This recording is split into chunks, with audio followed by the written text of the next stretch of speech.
चलो भाई,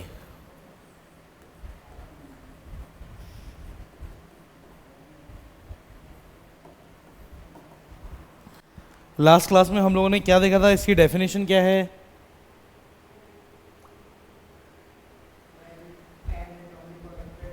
not an. अच्छा ठीक है ठीक है, पहले बोल लो।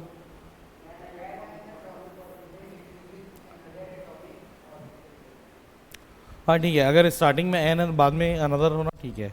या तो फिर सीधे सीधे ऐसा भी बोल सकते हो कि व्हेन एटॉमिक ऑर्बिटल्स डिफ्यूज, ठीक, this is called the overlapping.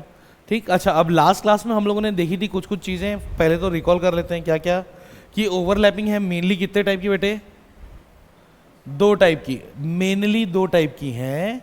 कौन कौन सी? पहली तो होगी एक्सियल, जिसको आप और क्या नाम दे रहे हो बेटे? Head to head. ठीक, और इसको क्या नाम दे रहे हो? जल्दी बताओ जल्दी बताओ। सिग्मा बॉन्ड तो बनता है इसमें बाबू। अरे एक्सियल और कोएक्सियल तो एक ही चीज है, अगला नाम इसका आएगा लीनियर। ठीक, अच्छा अब ये दूसरा सेकंड वैरायटी कौन सा बेटे? Non axial. इसी को आप क्या बोलते हैं? Parallel overlapping. यानी इसी का ही दूसरा नाम और क्या पड़ता है? Very good, side wise overlapping. ठीक, चलो वापस आओ। अगर आपके पास में एक्सियल ओवरलैपिंग है तो उसमें सिर्फ और सिर्फ क्या बनेगा? Sigma bond. जबकि अगर आपके पास साइड वाइज ओवरलैपिंग है तो उस कंडीशन में कौन सा बॉन्ड बनेगा? पाई। अब पाई अकेला बनता है नहीं, तो इसलिए पाई बनेगा तो वो अपने साथ किसको और बनाएगा? सिग्मा को। ठीक, चलिए अब इसमें फिर हम लोग डायग्राम्स देखेंगे, और डायग्राम से पहले इसको देख लेते हैं कि ये वैरायटीज कितने टाइप की हैं। इसमें फिर तीन वैरायटी थी। पहला था कौन सा बेटे? एस एस ओवरलैपिंग, उसके बाद आएगा एस पी ओवरलैपिंग, और थर्ड आएगा P P head to head. और इस वाले में सिर्फ एक ही वैरायटी है, कौन सी? P P side wise. यही है ना? अच्छा अब थोड़ा सोच के बताओ, इन चारों में से कौन सा ऐसा ओवरलैपिंग होगा जो, जिसको आप यूनिवर्सल बोल सकते हो? यूनिवर्सल किसको बोलते हो आप? जो चीज़ सब जगह है। तो इन चारों में से किसको आप यूनिवर्सल मान पाओगे? क्यों?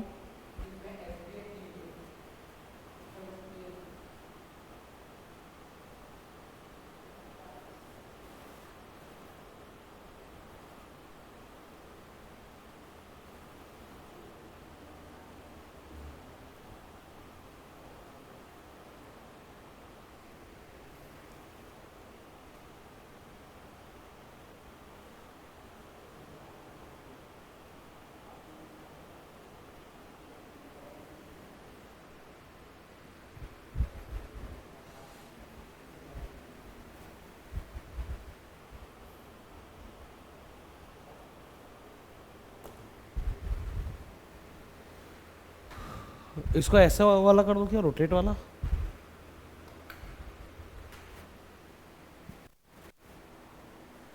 चलो बताओ, इन चारों में से आप किसको यूनिवर्सल मान पाओगे? क्यों? क्यों यूनिवर्सल? अच्छा चलो, वैसे देख रहे हो, यूनिवर्सल का मतलब हर, चलो मैं हिंट कर देता हूँ इसी में। यूनिवर्सल देने की शर्त क्या है, या यूनिवर्सल कहलाने की शर्त क्या है? कि वो सब में होना चाहिए, हर ऑर्बिट में। अब बताओ।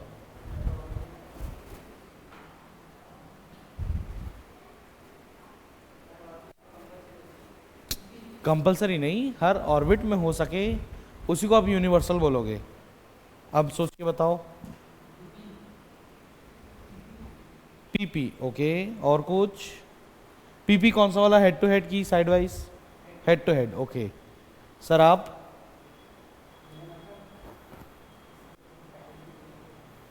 बोलना जल्दी। एसपी। आप बेटा कौन सा वाला? दुर्भाग्यवश आप सभी के उत्तर गलत हैं। सही आंसर है एस एस। क्योंकि आपको अभी तक ये इतना तो याद आ ही गया होगा कि एस एस ओवरलैपिंग में जो एस ऑर्बिटल है वो एस ऑर्बिटल फर्स्ट ऑर्बिट में भी है, होता है फर्स्ट ऑर्बिट के पास S orbital 1s 2s 3s 4s 5s, यानी हर ऑर्बिट के पास एस ऑर्बिटल है। लेकिन क्या वन के मतलब फर्स्ट ऑर्बिट के पास पी होता है? 1p नहीं देखा है ना अभी तक। यानी कि फर्स्ट ऑर्बिट में क्या नहीं मिलेगा? sp नहीं मिलेगा, pp नहीं मिलेगा, और मतलब दोनों टाइप का pp नहीं मिलेगा। जबकि क्या मिल सकता है सिर्फ, ठीक, और ss अगर फर्स्ट में है तो बाकी सब में मिल ही सकता है, यही एस ऑर्बिटल। तो इस हिसाब से यूनिवर्सल की श्रेणी में कौन चला गया? यूनिवर्सल की कैटेगरी में, यस, डन। चलिए अब आते हैं इन चारों को डायग्राम से समझने के लिए।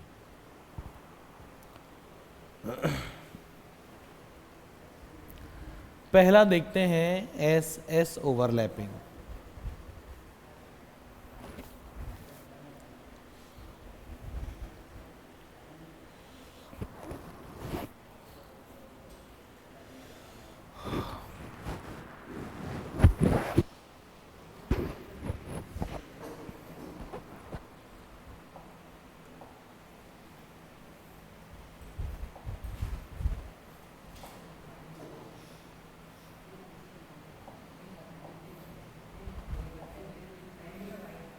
ओए बातें नहीं आपस में।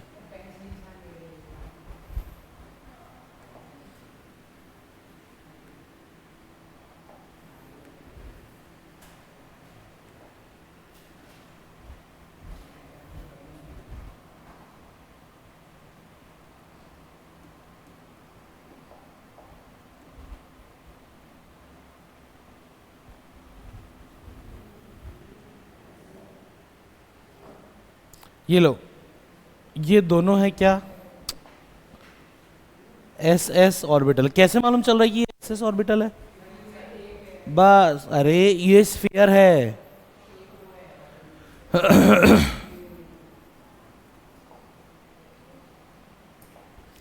अच्छा, एस पी डी और एफ इन चारों की फुल फॉर्म क्या है?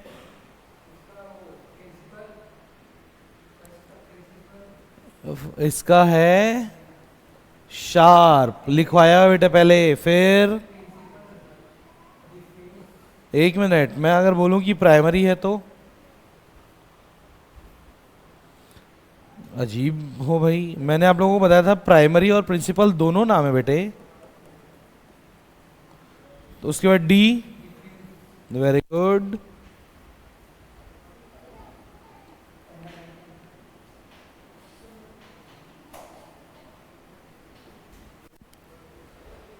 डन।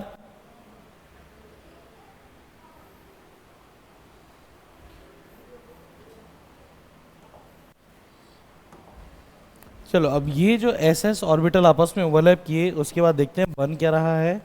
ये जो दोनों एस एस ओवरलैप कर रहे हैं,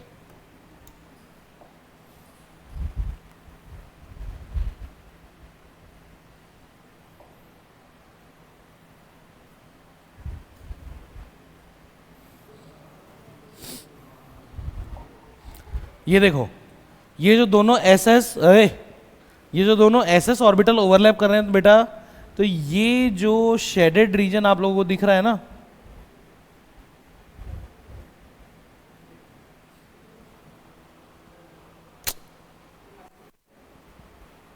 दिखाई तो तुम दे रहे हो मेरे को मस्ती करते हुए।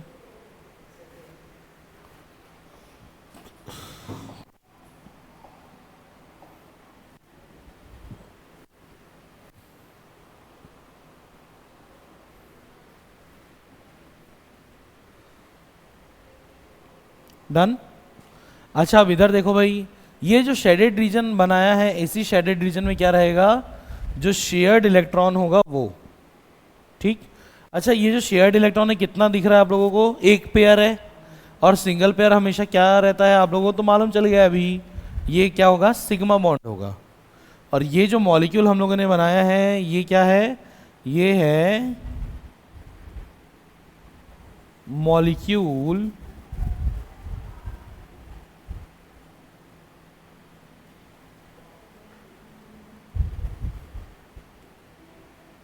With S S overlapping. अब इसमें देखो, अगर मान लो ये मॉलिक्यूल दोनों के पास होता एक एक अनपेड इलेक्ट्रॉन, मतलब कि ये कौन से एटम का है?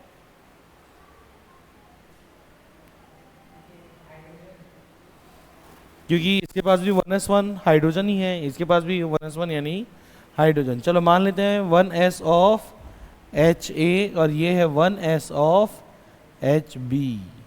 तो इस कंडीशन में ये जो है ये क्या कहलाएगा बेटा? ये कहलाएगा H2 molecule with SS overlapping. और ओवरलैपिंग कितने में है? सिर्फ इतने से हिस्से में। इलेक्ट्रॉन्स की शेयरिंग कितने? इसी हिस्से में। इसलिए हम लोग क्या नाम दे रहे हैं बेटा? कि H2 मॉलिक्यूल विथ, डन।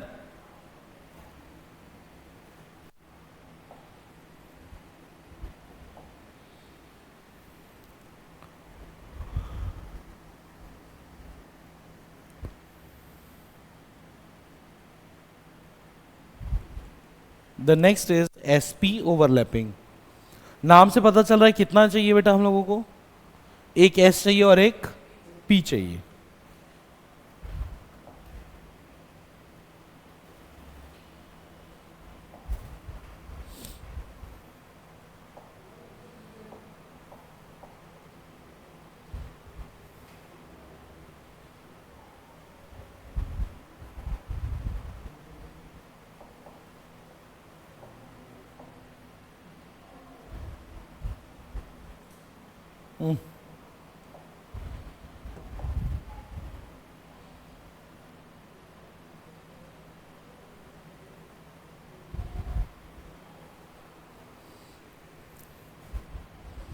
ये है S, ये है P।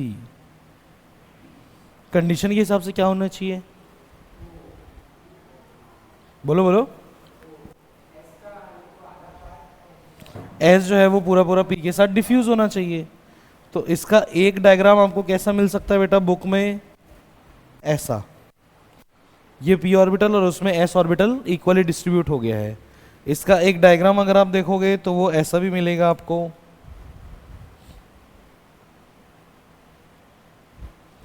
ये है एक sp,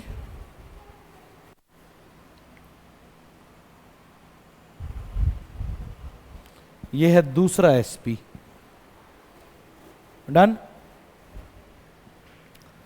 चलो अब इसमें क्या कहानी, इसमें ज़्यादा कुछ वो नहीं है। फिर आती है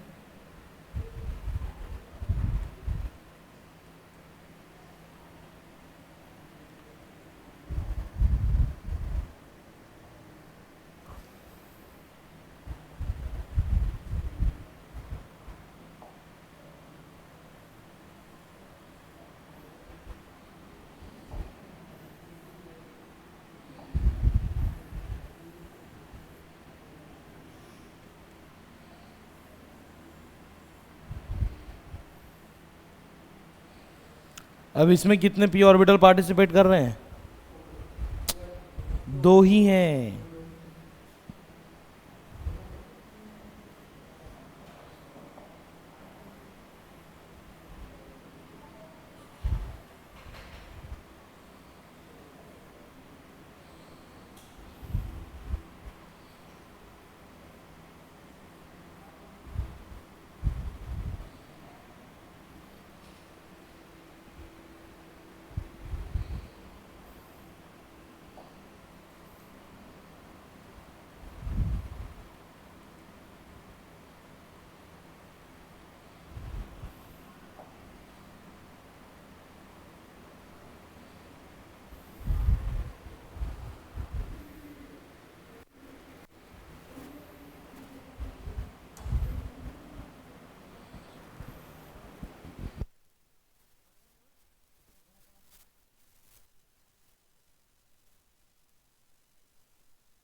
बन गया बेटा,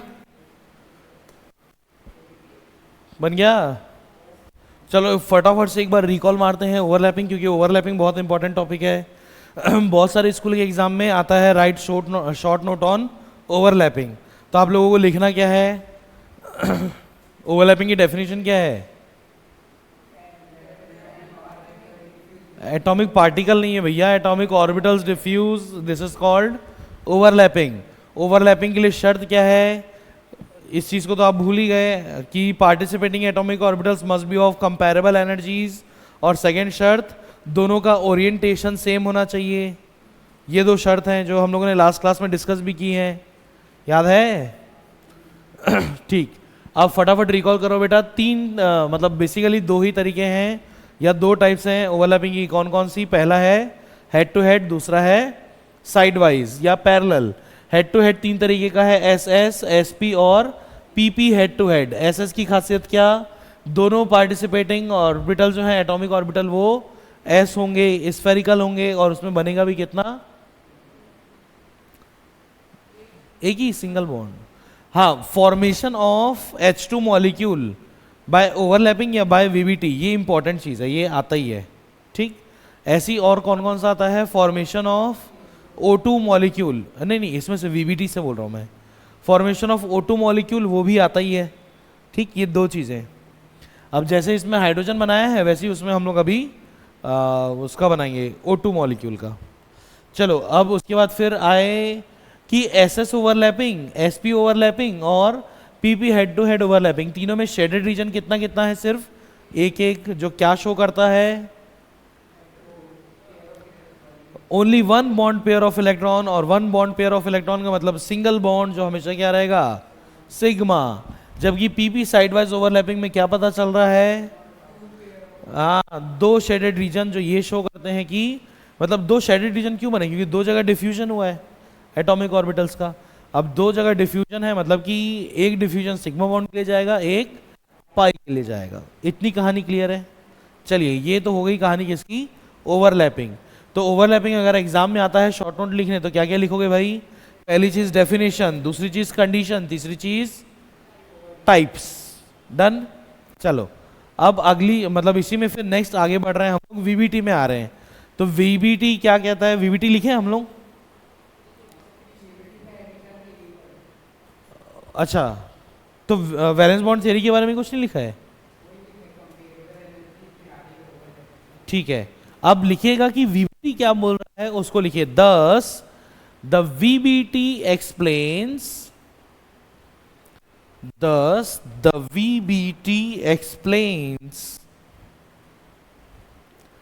thus the VBT explains formation of molecule, thus the VBT explains formation of molecule by sharing and pairing of electrons, sharing and pairing of electrons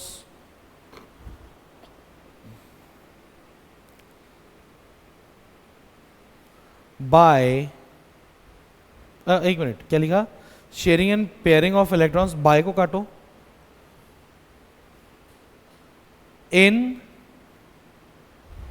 atomic orbitals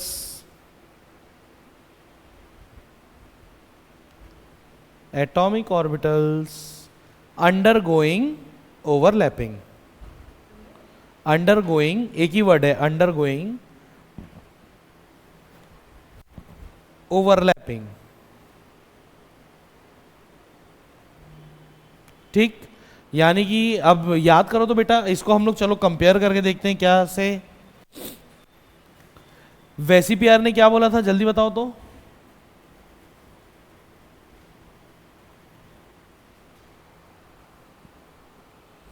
बोलो ना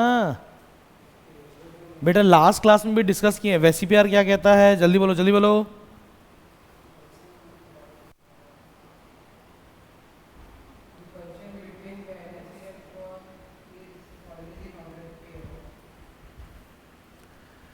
वेसीपीआर सबसे पहली चीज तो ये बोलता है कि हर मॉलिक्यूल हर एटम में जो वैलेंस शेल होता है उसमें इलेक्ट्रॉन पेयर्स होते हैं।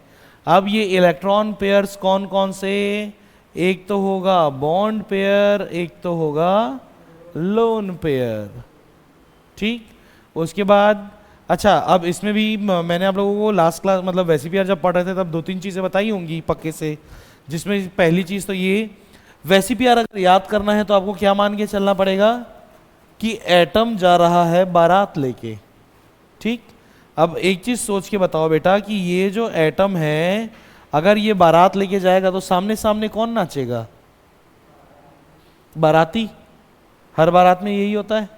तो इस एटम के लिए बाराती कौन है, जो इस एटम के चलने के दौरान सबसे सामने सामने रहेंगे, यानी कि कौन से इलेक्ट्रॉन, आउटर मोस्ट शेल के इलेक्ट्रॉन, जिसको आप क्या नाम देने वाले हो, वैलेंस शेल, ठीक।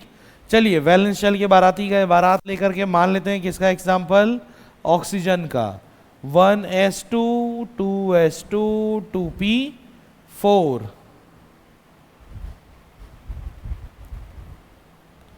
ये है 1s, ये है 2s, ये है 2p।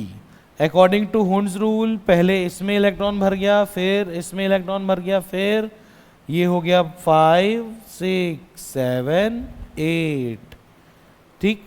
वैलेंस शेल कौन सा बेटा इसमें, सेकंड नंबर वाला, जिसके पास ऑर्बिटल कितने हैं, 2s और 2p। अब बारात चल रही है, दूल्हा कौन कौन है, जो बॉन्ड कौन कौन बनाएगा, वेरी गुड, ये दोनों है बाराती, और बारातियों में भी कौन, दूल्हा, जो जा रहा है बॉन्ड बनाने। लेकिन आपको बहुत अच्छे से मालूम है कि बारात में दूल्हे के अलावा और भी कौन रहता है बेटे, बाराती लोग, जो क्या करने जाते हैं, सिर्फ कचौड़ी समोसा खाने। तो ये जो कचौड़ी समोसा खाने वाला बाराती है, इसी को हम लोग क्या नाम देते हैं बेटा, लोन पेयर, ठीक। चलो अब बारात चल रही है, जो जो चीजें बारात में होती हैं इंडिया में, आपको उन उन चीजों को ध्यान में रखना है, आराम से वैसी पीआर एग्जाम में बैठ के लिख के आओगे। पहली चीज, जब बारात निकलती है झगड़ा होता है, बारात निकलती है झगड़ा होता है, झगड़ा जनरली शांत कौन करवाता है, दूल्हे का पापा, उसी के चिल्लाने से ही फाइनली झगड़ा शांत होता है ना, पक्का। अरे उसको नहीं देखना है, मैं जो बोल रहा हूं उसको बोलो, दूल्हे के पापा के चिल्लाने से ही झगड़ा शांत होता है, लास्ट में वही चिल्लाता ना आदमी, या तो वही चिल्लाता, या तो वो चिल्लाएगा, या तो फिर रोना चालू कर देते हैं, उनको देखिए पूरी बारात शांत हो जाती है। ये दो कंडीशन है। अब ये निकलने वाली है बारात, जिसमें से ये अनपेड इलेक्ट्रॉन होंगे दूल्हा, इन लोग होंगे बाराती। जैसे हर बारात में होता है झगड़ा, वैसी पीआर ये कहता है कि हर मॉलिक्यूल में ये जो वैलेंस शेल के इलेक्ट्रॉन पेयर है, इनके बीच में भी होगा झगड़ा। झगड़ा होना मतलब किस ऑर्डर में होगा झगड़ा, सबसे तगड़ा झगड़ा लगेगा किसके किसके बीच, एलपी एलपी, ठीक, लल्लन पांडे, ठीक। उसके बाद का झगड़ा किसके बीच, लल्लन पांडे बच्चन पांडे, और सबसे कमजोर झगड़ा किसके बीच, बच्चन पांडे, ठीक। उसके बाद अब घर का मुखिया क्या करेगा, यानी कि दूल्हे का पापा क्या करेगा झगड़ा शांत करने के लिए, जिन दो लोगों के बीच में झगड़ा है उन दोनों को उठा के अलग अलग पटकेगा, अलग अलग कोने में।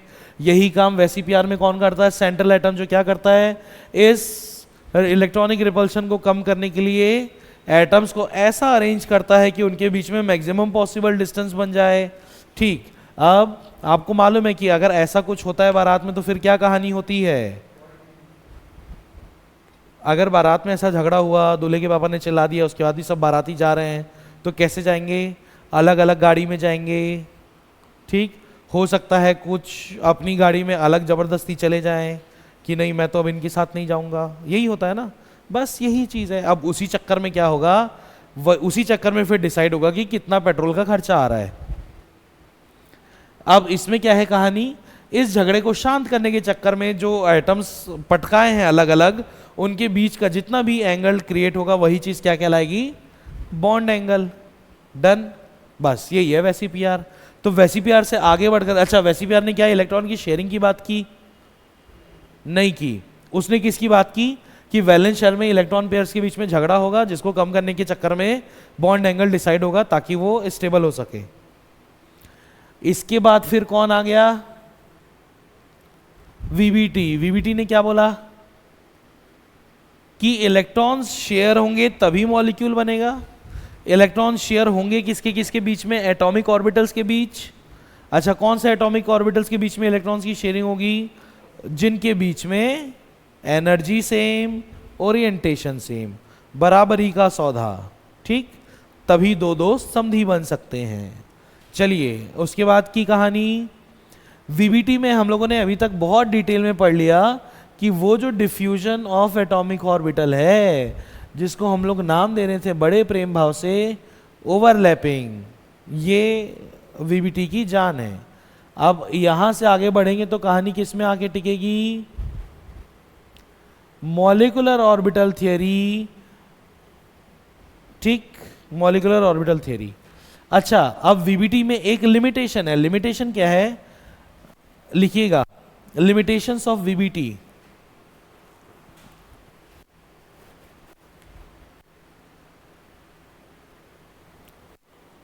Limitations of VBT. बेटा आप लोगों ने क्लास 9th या 10th में मैग्नेटिज्म पढ़ा होगा ना?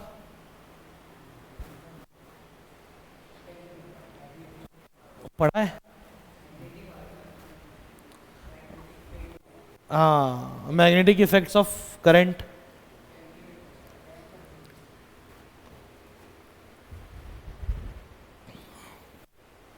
पक्का? अच्छा, उन सब्सटेंसेस को क्या बोलते हैं?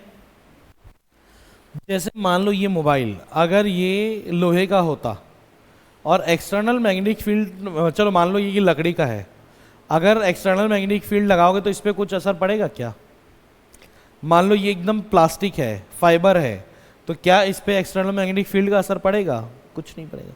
लेकिन अगर ये लोहे का हुआ तो एक्सटर्नल मैग्नेटिक फील्ड, मान लो ऐसे रखा हूं तो एक्सटर्नल मैग्नेटिक फील्ड के चक्कर में वो क्या हो जाए, अपने आप को अलाइन कर लेगा। यही करेगा ना? हाँ कि ना? करेगा। तो जो चीजें एक्सटर्नल मैग्नेटिक फील्ड के इन्फ्लुएंस में क्या बोलना चाहिए, इन्फ्लुएंस्ड होती हैं या उन पे इफेक्ट आता है, उनको हम लोग बोलते हैं पैरामैग्नेटिक, और जिसपे कुछ असर नहीं आता वो कहलाता है डायमैग्नेटिक। मैं लिखवा रहा हूं, चलो लिखो। The molecules with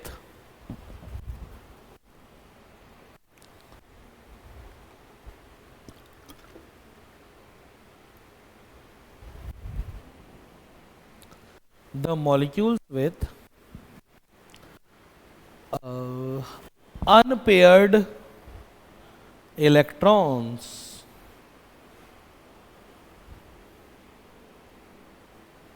the molecules with unpaired electrons will show influence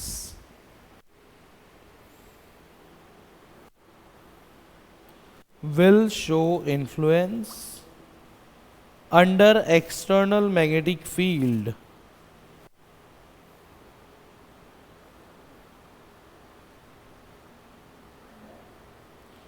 external magnetic field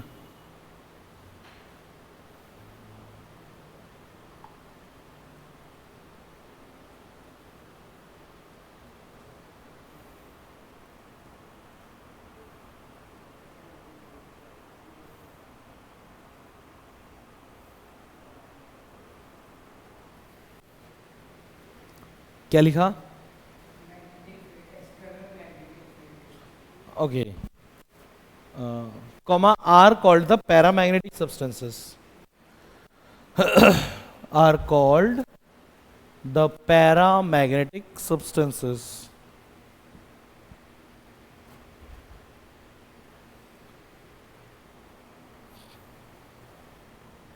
done. जबकि लाइन चेंज करके लिखिएगा वेयर एज या while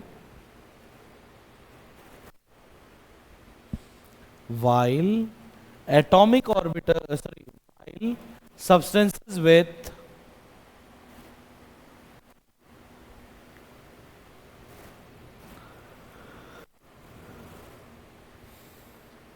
while substances with no unpaired electrons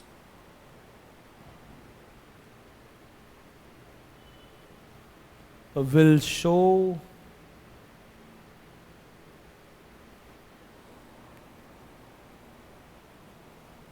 no influence under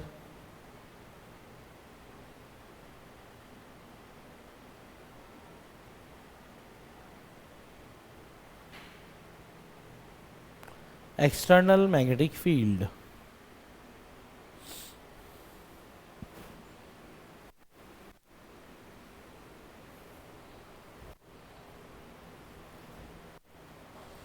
They are called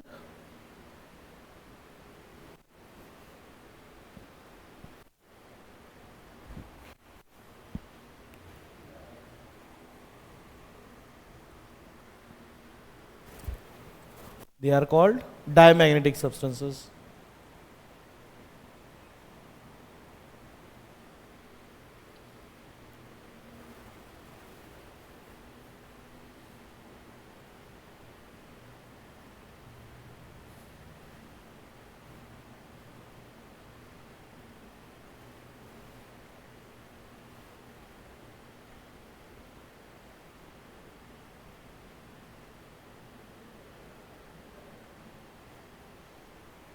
हो गया? क्या लिखा एक बार पढ़ो तो. With unpaired electrons will show influence under external magnetic field and are called paramagnetic. ठीक है. While substances with no unpaired electrons will show no influence under external magnetic field, such are called diamagnetic. अब अच्छा चलो ओए, अब जैसे H2 के साथ कहानी थी वैसी अब O2 के साथ भी कहानी हो सकती है. कैसे हो सकती है बताओ? O2 बनाने के लिए आपको कितना ऑक्सीजन चाहिए बेटा? एक को नाम दे देते हैं OA, एक को नाम देते हैं OB. थोड़ी देर के लिए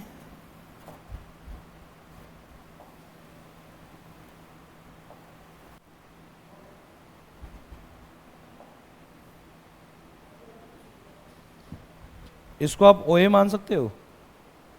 ये पहला ऑक्सीजन है. ऐसे ही अपने को कितना ऑक्सीजन चाहिए और दूसरे के लिए भी क्या बनेगा?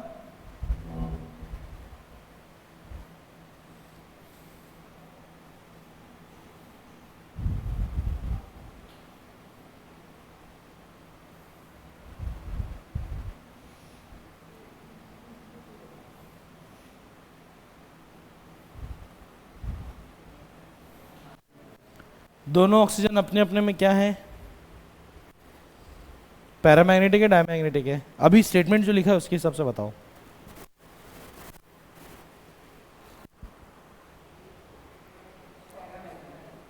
दोनों ऑक्सीजन अपने अपने में क्या है? पैरामैग्नेटिक. लेकिन जैसे ही इन दोनों को आप जोड़ोगे और एटॉमिक ऑर्बिटल्स की शेयरिंग होगी जिसमें ये लो, ये हो गया एक फ्यूजन और ये हो गया दूसरा फ्यूजन होगा. तो अब बताओ जो O2 मॉलिक्यूल बन रहा है बेटा इन दोनों को कंबाइन करने के बाद, क्या उसके पास अनपेयर्ड इलेक्ट्रॉन बच रहा है? ये तो पेयरिंग हो गया, ये भी पेयरिंग हो गई है. यानी कि VBT के अकॉर्डिंग O2 क्या है?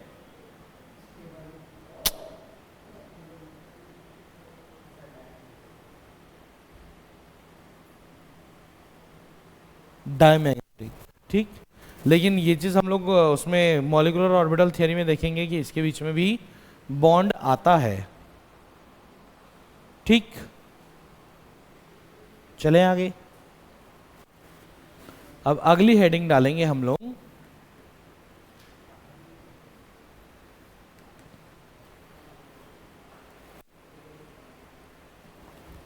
Molecular orbital theory.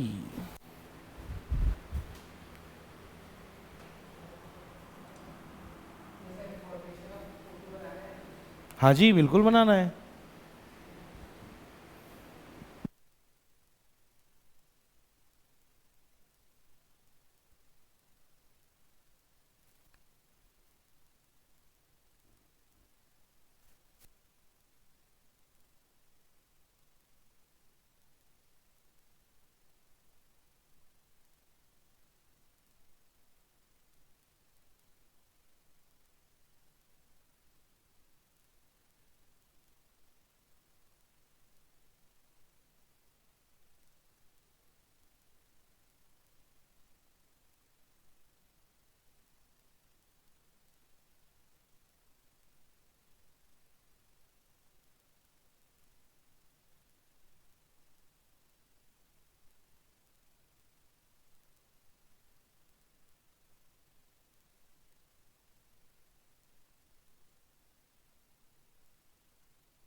चलिए स्टेटमेंट लिखिएगा, according to VBT comma O2 molecule is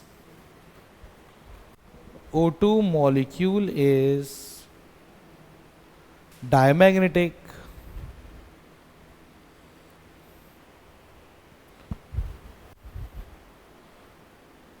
comma while MOT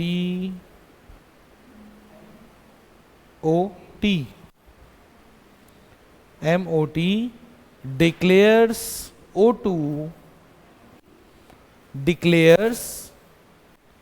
O2 as paramagnetic.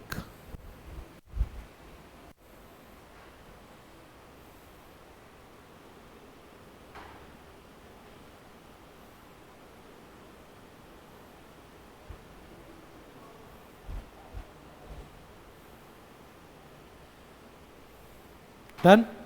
चलिए अब हेडिंग डालिएगा MOT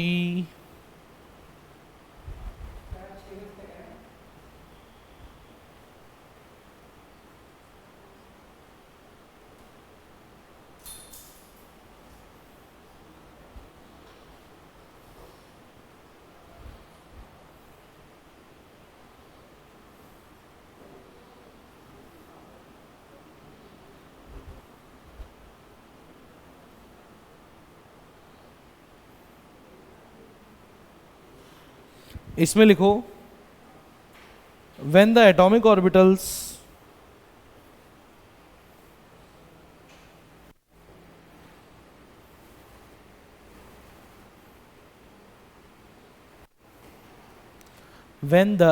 orbitals of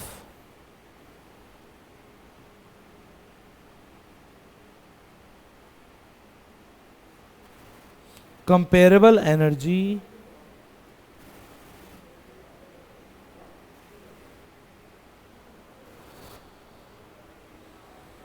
and orientations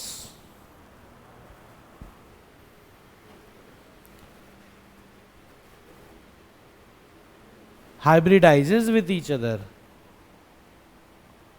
hybridizes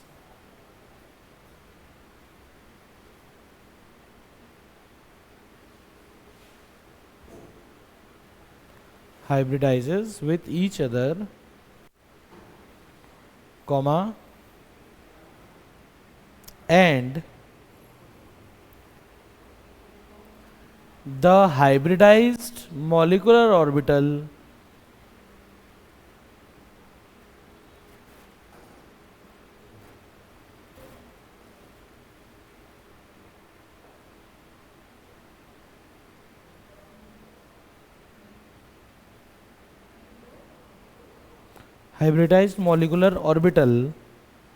will take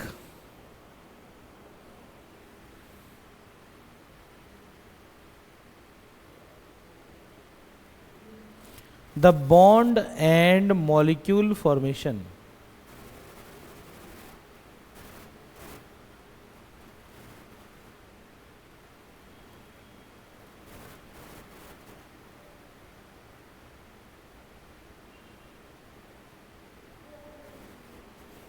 done.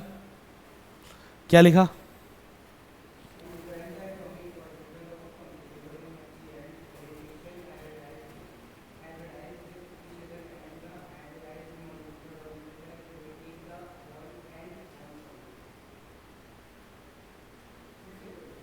Last का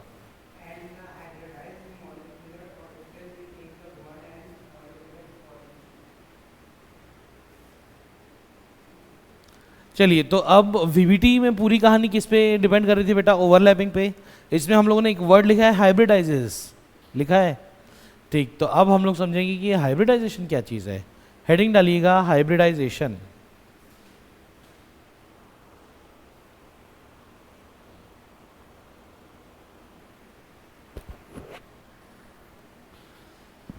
अब देखो, हाइब्रिडाइजेशन का क्वेश्चन एकदम फिक्स है, एग्जाम में आएगा ही आएगा कि कोई एक तो मॉलिक्यूल दे देगा और उसमें पूछेगा कि हाइब्रिडाइजेशन क्या है। एक तो ये फिक्स क्वेश्चन है, रहता ही है, ठीक। और अगर आप ट्वेल्थ और या फिर उसमें कॉम्पिटिटिव एग्जाम में भी देखोगे तो उसमें भी एक आध क्वेश्चन तो हाइब्रिडाइजेशन का पक्के से आता ही आता है। डन। चलो अब हाइब्रिडाइजेशन निकालोगे कैसे, बहुत सिंपल सी चीज़ है। लिखिएगा हाइब्रिडाइजेशन, हेडिंग डाले, आप लोग अपनी नॉलेज के लिए लिखिएगा।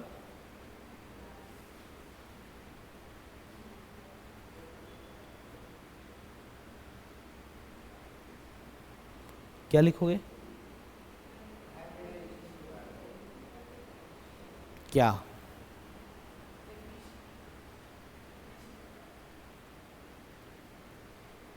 डेफिनेशन तो वही होगी बेटा कि जब atomic orbitals of comparable energy and orientation overlaps या hybridises with each other they form hybridised molecular orbital. ठीक। हाँ जी, ओ इधर ध्यान दो। लिखा क्या है आप लोगों ने?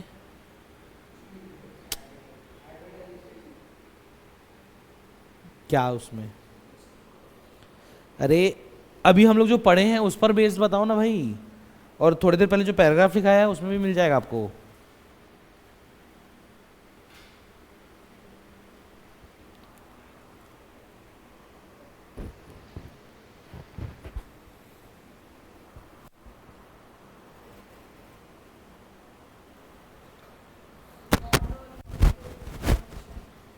कैसे?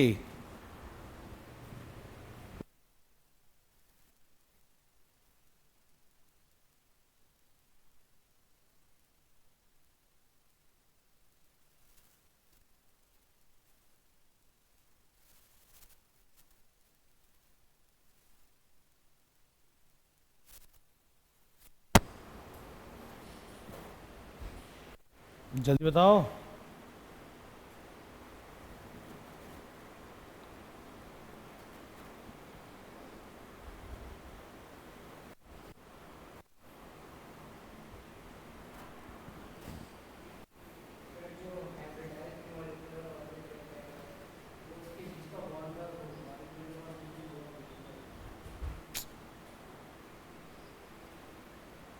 भाई उसको पढ़ करके ये समझ में आया अपने को कि वीवीटी क्या कह रहा था कि एटॉमिक ऑर्बिटल्स जिनकी एनर्जी सेम है वो आपस में फ्यूज हुए और उसमें इलेक्ट्रॉन्स की शेयरिंग हुई। लेकिन अब इसने थोड़ा सा एक कदम आगे बढ़ा दिया। इसने क्या बोल दिया कि वो एटॉमिक ऑर्बिटल्स जिनकी आपस में ही एनर्जी सेम है वो आपस में ही क्या होंगे, हाइब्रिडाइज। जब वो एक बार हाइब्रिडाइज होकर मॉलिक्यूलर ऑर्बिटल बना लेंगे तब इलेक्ट्रॉन की शेयरिंग, पेयरिंग और मॉलिक्यूल फॉर्मेशन, ये दोनों तीनों काम किस पे डिपेंड करेगा, हाइब्रिडाइज्ड मॉलिक्यूलर ऑर्बिटल के ऊपर। तो जो पैराग्राफ आप लोगों ने लिखा है उसमें से 3-4 पॉइंट आप खींच सकते हो। ठीक, अगर आया कि व्हाट इज हाइब्रिडाइजेशन तो। ठीक, चलिए अगली चीज लिखिएगा, हाइब्रिडाइजेशन डैश टर्म्स।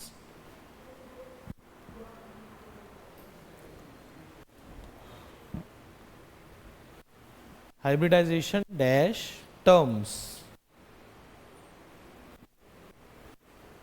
हाइब्रिडाइजेशन के लिए पहली टर्म एंड कंडीशन क्या है भाई, वो देखिएगा। फर्स्ट है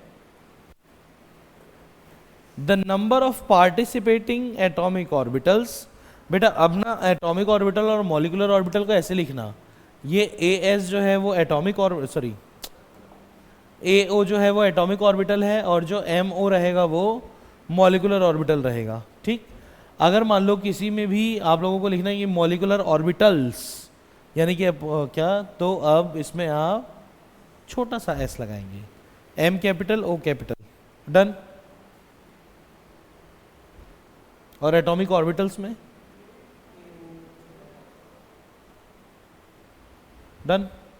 चलो क्या लिखा, the number of hybridized MOs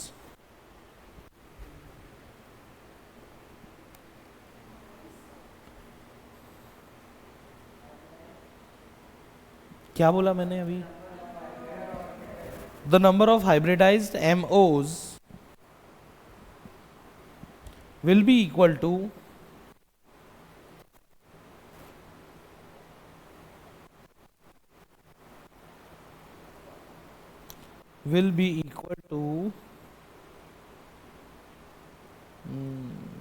एक मिनट क्या लिखा, the number of hybridized ED, hybridized MO will be equal to the number of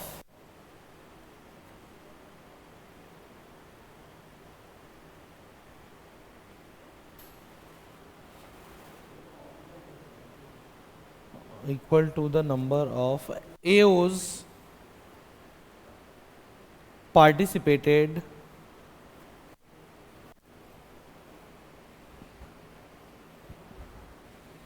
in bond formation.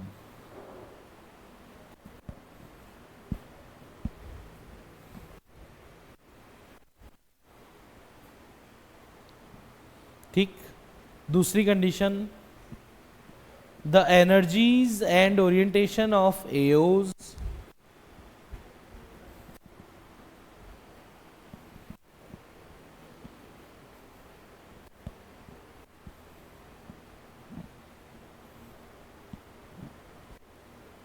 will be equal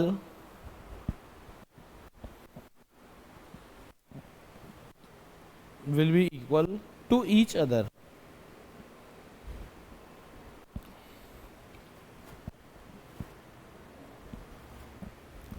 Will be equal to each other.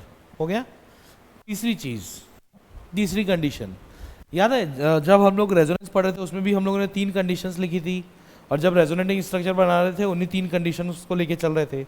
वैसे जब इसमें अभी हम लोग ऑर्बिटल डायग्राम बनाएंगे उसमें भी अपने को वैसे ही चलना पड़ेगा। ठीक, इसको दिमाग में रख करके और उसको ड्राइंग बना के प्रैक्टिस करके, क्योंकि इसमें ड्राइंग बहुत इंपॉर्टेंट है। चलिए लिखिएगा क्या अगला, the number of unpaired electrons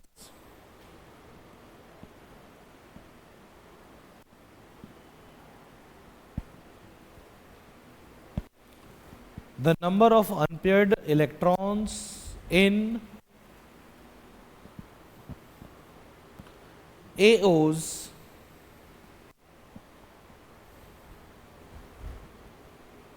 will be equal to the number of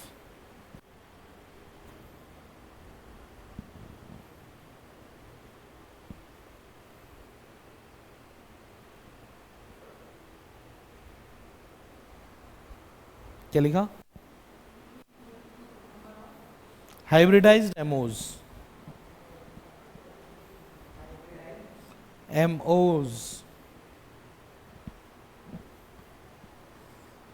ठीक। देखो जहां तक बात एओस की है तो उसमें बहुत ज़्यादा वैरायटी अपने को नहीं है, लेकिन जहां बात आती है किसकी,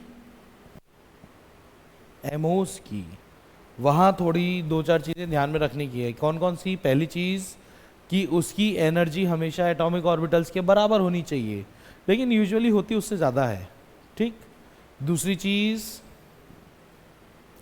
जितने एटॉमिक ऑर्बिटल पार्टिसिपेट करेंगे बनेंगे भी कितने, उतने ही मॉलिक्यूलर ऑर्बिटल। तीसरी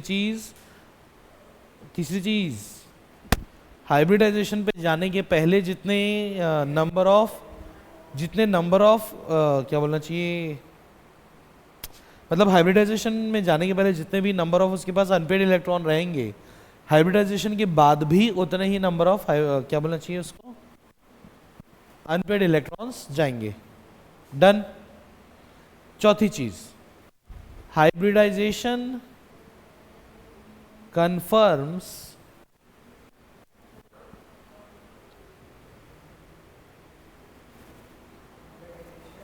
confirms the shape of molecule.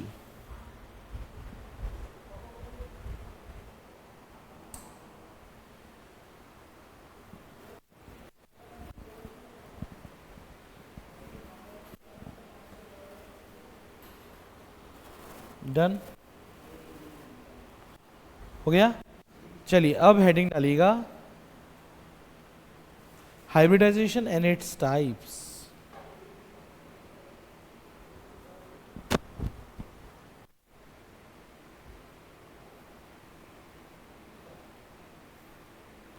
Hybridisation and its types. ठीक। अब ये है थोड़ा सा लेंदी इसलिए क्योंकि आप लोगों की बुक में एक तो ऑर्बिटल डायग्राम दिया हुआ है, बस उतना ही है, लेकिन उसके अलावा मैं 2 आप लोगों को और मेथड सिखाऊंगा जिससे आप मतलब ऐसे चुटकी बजाते सॉल्व कर लोगे, ठीक। तो इसलिए यहाँ से हम लोग कैरी फॉरवर्ड करेंगे नेक्स्ट क्लास में। टाइप ऑफ हाइब्रिडाइजेशन क्या लिखा, हाइब्रिडाइजेशन एंड इट्स टाइप्स ना, ठीक है।